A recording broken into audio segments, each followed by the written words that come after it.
κοιτούσα πόσο δύσκολο.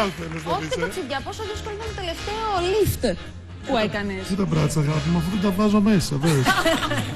Πόσο κουραστήκατε αυτή την εβδομάδα? Πάρα πολύ. Συμφωνούμε όλοι σε αυτό, ήταν. Αυτή ήταν η πιο δύσκολη εβδομάδα.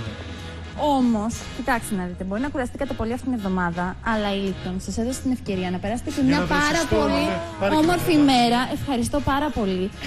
Και μάλιστα, και τόνος η δεξιά να ξεκουραστείτε και παράλληλα να παράγετε και τέχνη.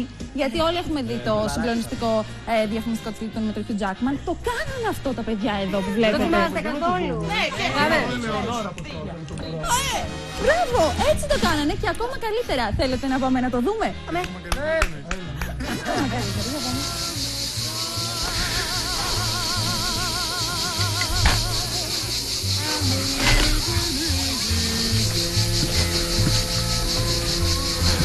We can dance if we want to. You can leave your friends behind, 'cause your friends don't dance, and if they don't dance, well, they're no friends of mine. Say, we can go where we want to. It's a place they'll never find, and we can act like we come from out of this world, leave the real one far behind. And we can dance, dance, dance, dance, dance, dance,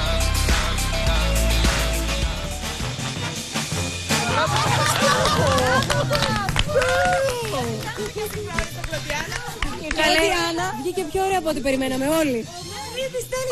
Μπράβο!